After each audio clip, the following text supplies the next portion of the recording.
Hello friends, ओम श्री गणेशाय नमः। जय श्री कृष्णा। आप सभी का स्वागत है आपके अपने यूट्यूब चैनल पर।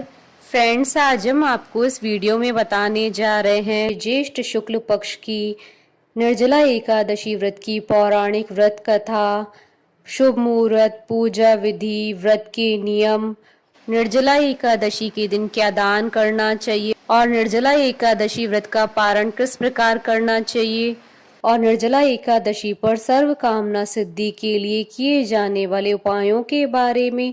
फ्रेंड्स, वीडियो शुरू करने से पहले आपसे रिक्वेस्ट है, अगर आप हमारे चैनल पर नए हैं और आपने अभी तक चैनल को सब्सक्राइब नहीं किया है तो प्लीज़ सब्सक्राइब कीजिएगा चैनल को, साथ ही प्रेस कीजिएगा बेल आइकन को, जिससे नए वीडियो से रिलेटेड नोटिफिकेशन आपको तुरंत प्राप्त हो सके।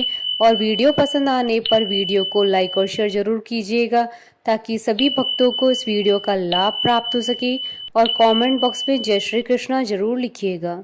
निर्जला एकादशी व्रत ज्येष्ठ शुक्ल की एकादशी तिथि के दिन रखा जाता है। पौराणिक शास्त्रों में इसे भीमसेन एकादशी, पांडव एकादशी और भीम एकादशी के नाम से जाना जाता है। निर्जला एकादशी व्रत में निर्जल व्रत रखा जाता है। इस व्रत में जल की एक बूंद भी ग्रहण नहीं की जाती है। व्रत की पूर्ण हो जाने के बाद ही जल ग्रहण करने का विधान है। मान्यता है कि जो व्यक्ति निर्जला एकादशी व्रत को रखता है उसे साल भर में पड़ने वाली समस्त एकादशी व्रत के समान पुण्य की प्राप्ति होती है। इस व्रत को करने वालों को जगत के पालनहार भगवान विष्णु जी का आशीर्वाद प्राप्त होता है। यह व्रत एकादशी तिथि के दिन रखा जाता है और अगले दिन यानी द्वादशी तिथि के दिन व्रत का पारण विधि विधान से किया जाता है। व्रत के साथ साथ इस दिन दान कार्य भी किया जाता है। दान करने वाले व्यक्ति को पुण्य की प्राप्ति होती है। कलश दान करना इस दिन बेहद शुभ माना जाता है।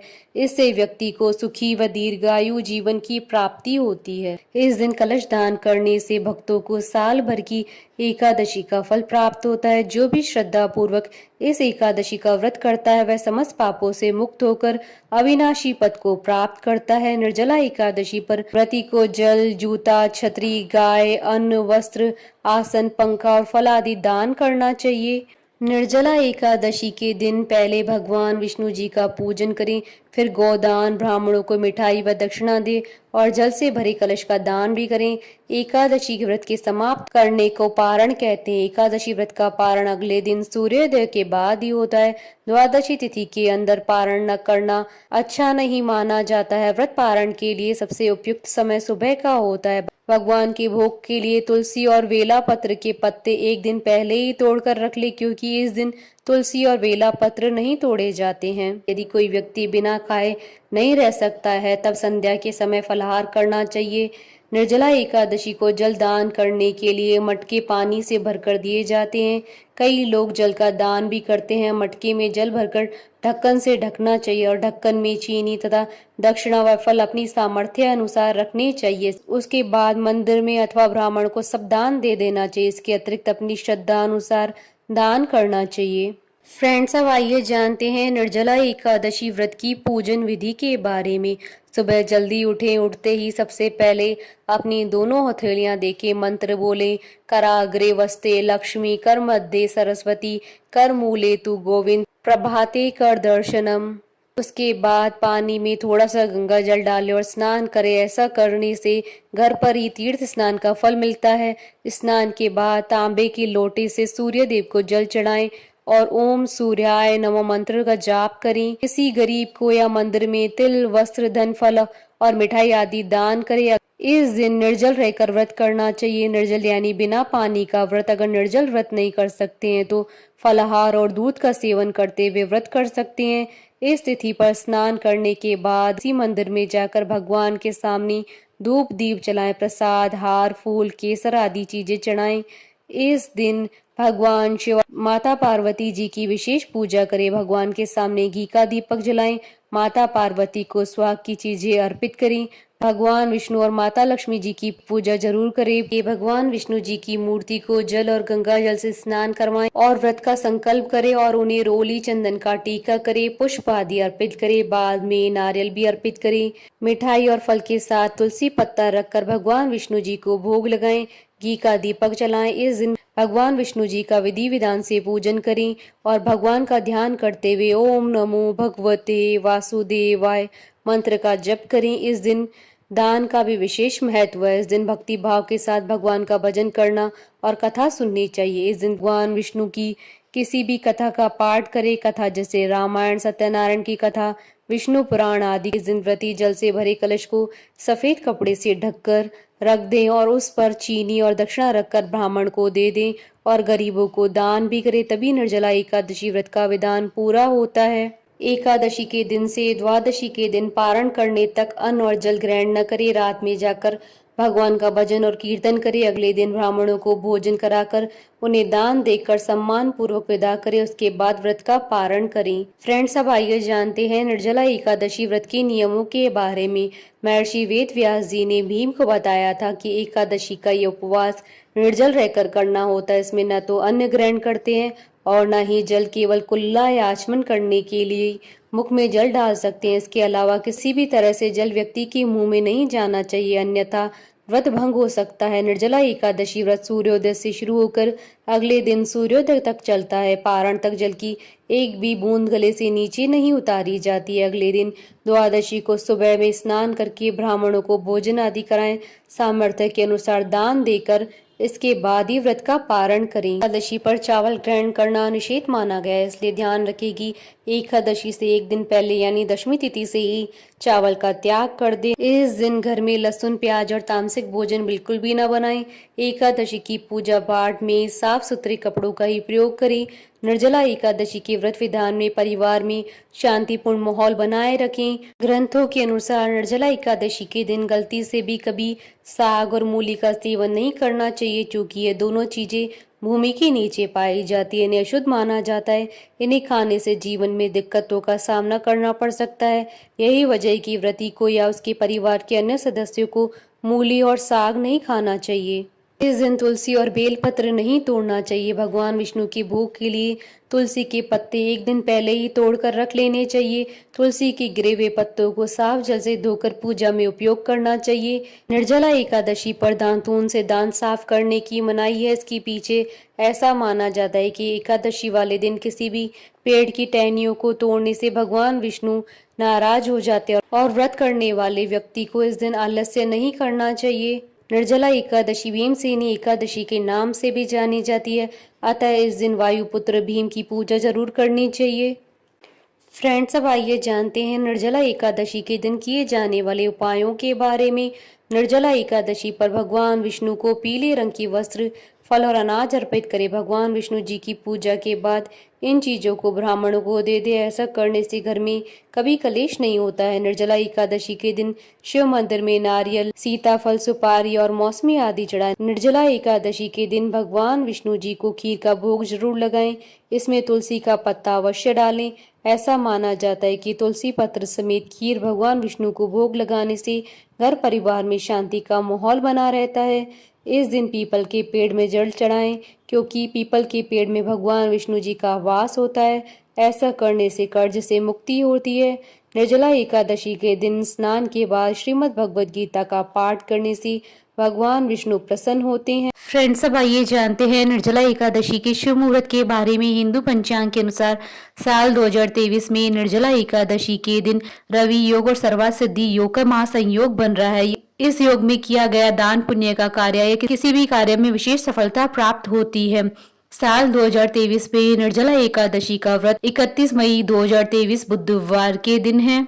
ज्येष्ठ शुक्ल एकादशी तिथि प्रारंभ होगी 30 मई 2023 को दोपहर 1:07 पर और ज्येष्ठ शुक्ल एकादशी तिथि का समापन होगा 31 मई 2023 को दोपहर 1:45 पर और व्रत पारण का समय रहेगा 1 जून 2023 को सुबह 5:33 से सुबह 8:18 पर और हरिवासर समाप्ति का समय रहेगा 1 जून 2023 को दोपहर 1:39 पर और इस दिन रवि योग और सर्वार्थ सिद्धि योग रहेगा 31 मई 2023 को सुबह 5:33 से सुबह 6 बजे तक। फ्रेंड्स, अब आइए प्रारंभ करें निर्जला एकादशी व्रत की पौराणिक व्रत कथा। शौनकादि 88,000 ऋषि मुनि बड़ी श्रद्धा से इन एकादशियों की कल्याणकारी व पाप नाशक रोचक कथाएं सुनकर आनंद मग्न हो रहे थे। अब सबने ज्येष्ठ मास के शुक्ल पक्ष की एकादशी की कथा सुनने की प्रार्थना की। तब सूत जी ने कहा, महर्षि व्यास से एक बार भीमसेन ने कहा था, हे पितामह, भ्राता युधिष्ठिर, माता कुंती, द्रौपदी, अर्जुन, नकुल और सहदेव आदि एकादशी के दिन व्रत करते हैं और मुझे भी एकादशी के दिन अन्न खाने को मना करते हैं। मैं उनसे कहता हूँ कि भाई, मैं भक्ति पूर्वक भगवान की पूजा कर सकता हूँ और दान भी दे सकता हूँ, किंतु मैं भूखा नहीं रह सकता। इस पर महर्षि व्यास जी ने कहा, हे भीमसेन, वे सही कहते हैं। शास्त्रों में वर्णित है कि एकादशी के दिन अन्न नहीं खाना चाहिए। यदि तुम नरक को बुरा और स्वर्ग को अच्छा समझते हो तो प्रत्येक माह की दोनों एकादशियों को अन्न नहीं खाया करो। महर्षि व्यास की बात सुनकर भीमसेन ने कहा, हे पितामह, मैं आपसे पहले ही कह चुका हूँ कि मैं एक दिन तो क्या, एक समय भी भोजन किए बिना नहीं रह सकता हूँ। फिर मेरे लिए तो पूरे दिन का उपवास करना क्या संभव है। मेरे पेट में अग्नि का वास है जो ज्यादा अन्न खाने से ही शांत होती है। यदि मैं प्रयत्न करूँ तो वर्ष भर में एक एकादशी का व्रत अवश्य कर सकता हूँ। अतः आप मुझसे कोई ऐसा व्रत बतलाइए जिसके करने से मुझे स्वर्ग की प्राप्ति हो सके। भीमसेन की बात सुन व्यास जी ने कहा, हे पुत्र, बड़े बड़े ऋषि और महर्षियों ने बहुत से शास्त्र आदि बनाए। यदि कलयुग में मनुष्य उनका आचरण करे तो अवश्य ही मुक्ति को प्राप्त होता है। उसमें धन खर्च भी बहुत कम होता है। उनमें से जो पुराणों का सार है वह यह है कि मनुष्य को दोनों पक्षों की एकादशियों का व्रत करना चाहिए। इससे उन्हें स्वर्ग की प्राप्ति होती है। महर्षि व्यास ने कहा, हे वायुपुत्र, वृषभ संक्रांति और मिथुन संक्रांति के बीच में ज्येष्ठ माह की शुक्ल पक्ष की एकादशी आती है। उसका निर्जल व्रत करना चाहिए। इस एकादशी व्रत में स्नान और आचमन करते समय यदि मुख में जल चला जाए तो इसका कोई दोष नहीं है, किंतु आचमन में 6 माह से जल से अधिक जल नहीं लेना चाहिए। इस आचमन से शरीर की शुद्धि हो जाती है। आचमन में 6 माह से अधिक जल लेना मद्यपान के समान है। इस दिन भोजन नहीं करना चाहिए। भोजन करने से व्रत का नाश हो जाता है। सूर्योदय से लेकर सूर्यास्त तक यदि मनुष्य जलपान न करे तो उसे 12 एकादशियों के व्रत की फल की प्राप्ति होती है। द्वादशी के दिन सूर्योदय से पहले उठना चाहिए। इसके पश्चात भूखे ब्राह्मण को भोजन कराना चाहिए। तत्पश्चात स्वयं भोजन करना चाहिए। हे भीमसेन, स्वयं भगवान ने मुझसे कहा था कि इस एकादशी का पुण्य सभी तीर्थ और दान के बराबर है। एक दिन निर्जला रहने से मनुष्य पापों से मुक्त हो जाता है। जो मनुष्य निर्जला एकादशी का व्रत करते हैं उन्हें मृत्यु के समय भयानक यमदूत नहीं दिखाई देते, बल्कि भगवान श्री हरि के दूत स्वर्ग से आकर उन्हें पुष्पक विमान पर बैठाकर स्वर्ग की ओर ले जाते हैं। संसार में सबसे उत्तम निर्जला एकादशी का व्रत है। अतः यत्न पूर्वक इस एकादशी का निर्जल व्रत करना चाहिए।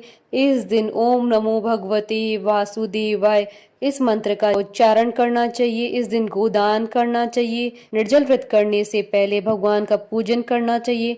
उनसे प्रार्थना करनी चाहिए कि हे प्रभु, आज मैं निर्जल व्रत करता हूँ और इसके दूसरे दिन ही भोजन करूंगा। मैं इस व्रत को श्रद्धा पूर्वक करूंगा, मेरे सब पाप नष्ट हो जाएं। इस दिन जल से भरा हुआ घड़ा वस्त्र आदि से ढककर स्वर्ण सहित किसी सुपात्र को दान करना चाहिए। इस व्रत के अंतराल में जो मनुष्य स्नान तप आदि करते हैं उन्हें करोड़ों पल स्वर्ण दान का फल प्राप्त होता है। जो मनुष्य इस दिन यज्ञ होम आदि करते हैं उसके फल का तो वर्णन भी नहीं किया जा सकता है। इस निर्जला एकादशी व्रत के पुण्य से मनुष्य विष्णु लोक को जाता है। जो मनुष्य इस दिन अन्न खाते हैं उनको चांडाल समझना चाहिए। वे अंत में नरक को जाते हैं। ब्रह्म हत्यारे, मद्यपान करने वाले, चोरी करने वाले, गुरु से ईर्ष्या करने वाले, झूठ बोलने वाले भी इस व्रत को करने से स्वर्ग के भागी बन जाते हैं। हे भीम, जो पुरुष या स्त्री इस व्रत को श्रद्धा पूर्वक करते हैं उन्हें सर्वप्रथम भगवान विष्णु जी का पूजन करना चाहिए। उसके पश्चात गोदान करना चाहिए। इस दिन ब्राह्मणों को दक्षिणा देनी चाहिए। निर्जला एकादशी के दिन अन्न, वस्त्र, छत्र आदि का दान करना चाहिए। जो इस कथा को प्रेम पूर्वक श्रवण करते हैं या पठन करते हैं वे स्वर्ग के अधिकारी होते हैं। यह सब सुनकर भीमसेन ने इस शुभ एकादशी के व्रत का आरंभ किया। तब से यह लोक में पांडव एकादशी और भीमसेनी एकादशी के नाम से विख्यात हुई।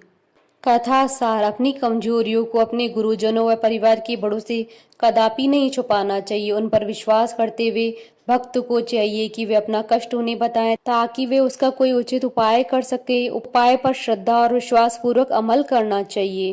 बोलिए भगवान विष्णु की जय, सनातन धर्म की जय। हमारे साथ इस वीडियो में अंत तक बने रहने के लिए आपका धन्यवाद। ओम श्री गणेशाय नमः। जय श्री कृष्ण।